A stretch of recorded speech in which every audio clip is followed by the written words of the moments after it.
Hello friends, हाजिर है फिर से टारगेटेड जीओवी जॉब्स पे। हम यहाँ पे डेली बेसिस पे करंट अफेयर लेके आते हैं।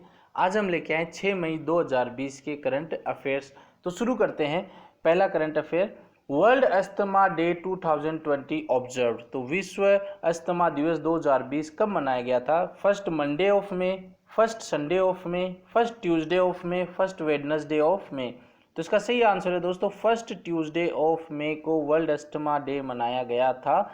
और जो फर्स्ट ट्यूसडे जो अभी आया है वो आया है 5 मई 2020 को। तो इस बार 2020 में 5 मई को मनाया गया है।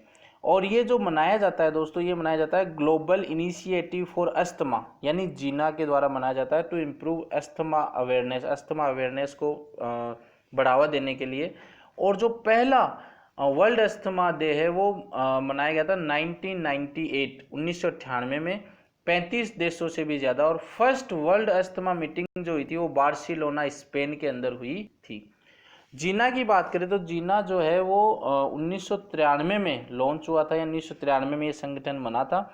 और किसके साथ ये बना था? National heart lung and blood institute, national institute of health USA और वर्ल्ड हेल्थ ऑर्गेनाइजेशन के द्वारा ये बना था, यानी कि पार्टनरशिप में ये बना था। और दोस्तों थोड़ी सी हम ये भी बात कर लेते हैं कि अभी कल भी हमने पढ़ा था कि फर्स्ट संडे ऑफ मे को कौन सा दिवस मनाया जाता है? तो फर्स्ट संडे ऑफ मे को एक तो इंटरनेशनल डाउन कोरस डे मनाया जाता है और एक वर्ल्ड लाफ्टर डे मनाया जाता है। तो फर्स्ट संडे को तो 2 दिन ये हमने डिस्कस कर चुके हैं पहले, और फर्स्ट ट्यूसडे को वर्ल्ड अस्थमा डे मनाया जाता है। तो घुमा के भी प्रश्न आ सकता है, इसलिए आप राइट डाउन अच्छे से करना, नोट्स बना लीजिए इसके। आगे बढ़ते हैं। International day of the midwife 2020 observe. Midwives, दाई। तो international day of the midwife या मिडवाइफ 2020 का अंतर्राष्ट्रीय दिवस कब मनाया गया? 5 मई, 6 मई, 2 मई, 3 मई। तो इसका सही उत्तर है दोस्तों 5 मई को ये दिवस मनाया गया था। 5 मई 1992 से, सिंस 1992 से ये हर साल 5 मई को मनाया जा रहा है। और ये जो इसका आइडिया जो प्रपोज्ड हुआ था वो एक कॉन्फ्रेंस हुई थी नीदरलैंड में 1987 में। कॉन्फ्रेंस थी international confederation of midwives, ICM conference हुई थी नीदरलैंड में 1987 में। वहाँ पर इसका आइडिया प्रपोज हुआ था। और इस बार की जो थीम है 2020 के लिए वो celebrate, demonstrate, mobilise, unite, our time is now, ये इस बार की थीम रखी गई है। और जो वर्ल्ड हेल्थ ऑर्गेनाइजेशन ने, ये हमने पहले भी डिस्कस किया कि 2020 को year of nurse and midwife घोषित किया है। 2020 को year of nurse and midwife घोषित किया है। क्यों? क्योंकि इस बार 200वां बर्थ एनिवर्सरी है फ्लोरेंस नाइटेंगल की। ये फ्लोरेंस नाइटेंगल है, इनकी बर्थ एनिवर्सरी है, 200वीं बर्थ एनिवर्सरी, इसलिए 2020 को year of nurse and midwife घोषित किया है। ICM यानी इंटरनेशनल कॉन्फेडरेशन ऑफ मिडवाइव्स की बात करें तो प्रेसिडेंट है फ्रांका कैड, वाइस प्रेसिडेंट है मैरी किर्क, चीफ एग्जीक्यूटिव है डॉक्टर सेली पेरमैन, हेडक्वार्टर है हैग, नीदरलैंड में। आगे बढ़ते हैं। Krishna Ramachandran appointed as managing director and chief executive officer of which organisation. तो कृष्ण रामाचंद्रन को किस संगठन के प्रबंध निदेशक और मुख्य कार्यकारी अधिकारी के रूप में नियुक्त किया है? ऑप्शन है max life insurance, max Bupa, max fashion, max restaurant. तो सही उत्तर है इसका मैक्स बुपा का अभी इनको managing director of chief executive घोषित किया है। तो मैक्स बुपा हेल्थ इंश्योरेंस है। Krishnan Ramakrishnan as its MD and CEO। इन्होंने अभी किस कारण या किसको हटाया गया है? तो ये आशीष मल्होत्रा ने अपने लगभग 5 साल पूरे कर लिए कंपनी में, तो उनके बाद में अब इनको बनाया गया कृष्णन रामाचंद्रन को आशीष मल्होत्रा के बाद में। जो मैक्स बुपा का हेडक्वार्टर है वो न्यू दिल्ली इंडिया में है। ये हैं कृष्णन रामाचंद्रन, जिनको अभी MD और CEO बनाया गया है। आगे बढ़ते हैं। Marcus Wallenberg prize, MWP is also called. Marcus Wallberg prize को कहा जाता है the Nobel prize for forest sector, the Nobel prize for economics, the Nobel prize for literature, the Nobel prize for climate catastrophe. तो दोस्तों इसका सही उत्तर है, इस प्राइज को Nobel prize for forest sector भी कहा जाता है। हाल ही में जो ये मार्कस वॉलेनबर्ग प्राइज है, ये नोबेल प्राइज बोलते हैं जिसको 3PG, यानी 3P कौन कौन से, साइकोलॉजिकल प्रिंसिपल्स प्रिडिक्टिंग ग्रोथ, ये 3PG है, जो कि model to predict forest growth in changing climate, जो क्लाइमेट चेंज हो रहा है उसके अंदर फॉरेस्ट को कैसे ग्रो किया जाए, तो इसका 3P साइकोलॉजिकल प्रिंसिपल और प्रिडिक्ट ग्रोथ ये है। और जो प्राइज है वो प्रेजेंट किया गया है किंग कार्ल गुस्टाफ, जो कि स्वीडन के हैं, और ये सेरेमनी हो रही थी स्टॉकहोल्म स्वीडन के अंदर, और इसकी जो प्राइज मनी है वो 2 मिलियन क्रोनोर क्या है, स्वीडन की करेंसी है, वो रखी गई है। तो ये जो प्राइज है वो 3 साइंटिस्ट को या 3 व्यक्ति हैं उनको ये शेयर करना पड़ेगा। 3 कौन कौन से हैं, एक तो हैं प्रोफेसर निकोलस सी कूप्स, ये है university of British Columbia Canada के। सेकंड है रिचर्ड एच वॉरिंग, ये है Oregon state university United state of America के।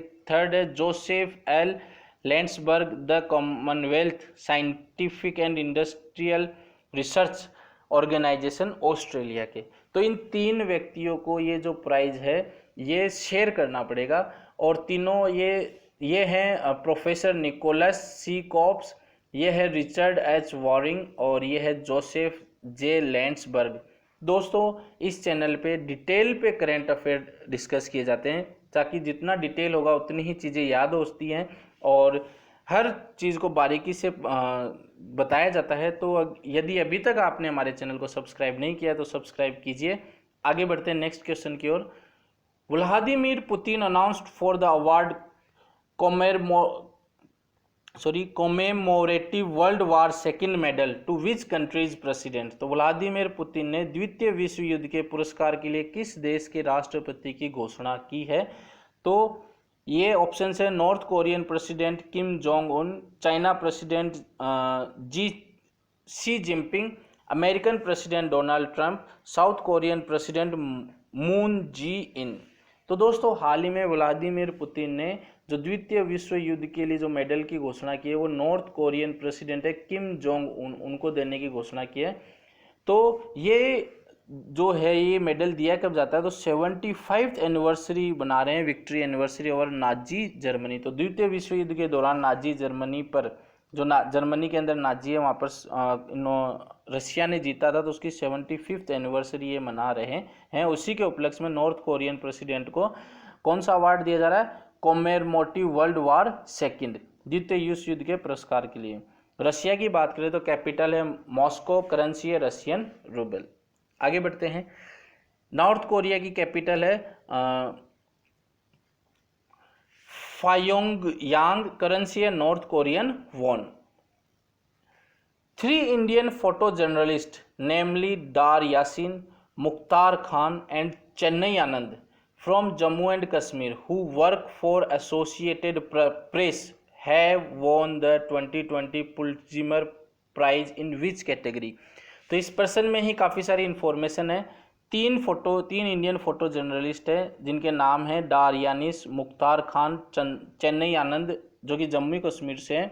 काम किसके लिए करते हैं, एसोसिएटेड प्रेस है AP, उसके लिए काम करते हैं। तो उनको पुलिट्जर प्राइज मिला है, वो किस कैटेगरी में मिला है। ऑप्शन है feature writing, editorial cartooning, future photography. तो देखो फोटो जर्नलिस्ट है तो इसको लिए उनको फ्यूचर फोटोग्राफी में ये अवार्ड मिला है, जो कि पुलिट्जर प्राइज की कैटेगरी है।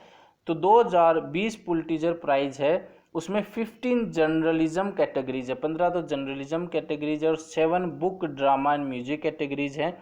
और ये इसके एडमिनिस्ट्रेटर हैं पुलिट्जर प्राइज के डेना कैनेडी, और इन्होंने वीडियो कॉन्फ्रेंसिंग के थ्रू ये घोषणा की है।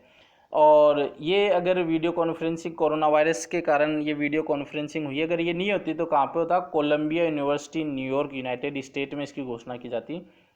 एसोसिएटेड प्रेस, जिसके अंदर ये तीनों डार यासीन, मुख्तार खान और चन्नी आनंद काम करते थे, वो है प्रेसिडेंट एंड सीईओज के गैरी प्रीशिट, headquarter in New York USA. Which state has launched exit app for people of other state who are stranded in the state. तो किस राज्य ने अपने राज्य में जो लोग फंसे हैं उनको दूसरे राज्यों में भेजने के लिए, अपने उनको घरों में भेजने के लिए एग्जिट ऐप लॉन्च किया है? केरला, वेस्ट बंगाल, तमिलनाडु, आंध्र प्रदेश। तो इसका सही उत्तर है दोस्तों वेस्ट बंगाल। वेस्ट बंगाल ने ये एग्जिट ऐप लॉन्च किया है। और ये जो West Bengal state home secretary Alapan Bandyopadhyay ने ये एग्जिट ऐप लॉन्च किया। ये इस ऐप को स्टेट गवर्नमेंट की वेबसाइट है एगी बांग्ला, वहाँ से हम डाउनलोड कर सकते हैं ये लोग। और वेस्ट बंगाल की बात करें तो कैपिटल है कोलकाता, चीफ मिनिस्टर है ममता बनर्जी, गवर्नर है Jagdeep Dhankhar. Which bank licence RBI has cancelled. तो आरबीआई ने किस बैंक का लाइसेंस रद्द कर दिया है? CKP cooperative bank, citizen credit cooperative bank limited, Mumbai district central corporation bank limited, urban cooperative bank limited. तो दोस्तों इसका सही उत्तर है CKP cooperative bank limited. RBI ने ये तो इस बैंक का तो लाइसेंस रद्द कर दिया है, वित्तीय इनके पास ज़्यादा पैसे नहीं थे इस कारण से। आरबीआई की बात करें तो 25वें गवर्नर है शांति कांता दास और मुख्यालय है मुंबई, स्थापित हुआ है 1 अप्रैल 1935 कोलकाता। तो दोस्तों नेक्स्ट है tennis integrity unit has life time ban on which player. तो टेनिस इंटीग्रिटी यूनिट ने किस खिलाड़ी पर जीवन भर प्रतिबंध लगा दिया है?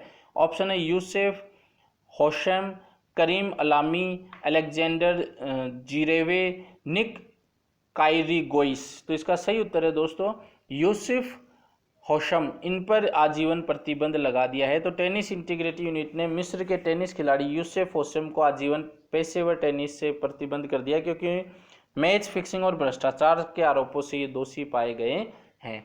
तो ये आज का हमारा करंट अफेयर था। आपको कैसा लगा हमें कमेंट करके ज़रूर बताइएगा। अभी तक हमारे चैनल को सब्सक्राइब नहीं किया तो सब्सक्राइब कीजिए।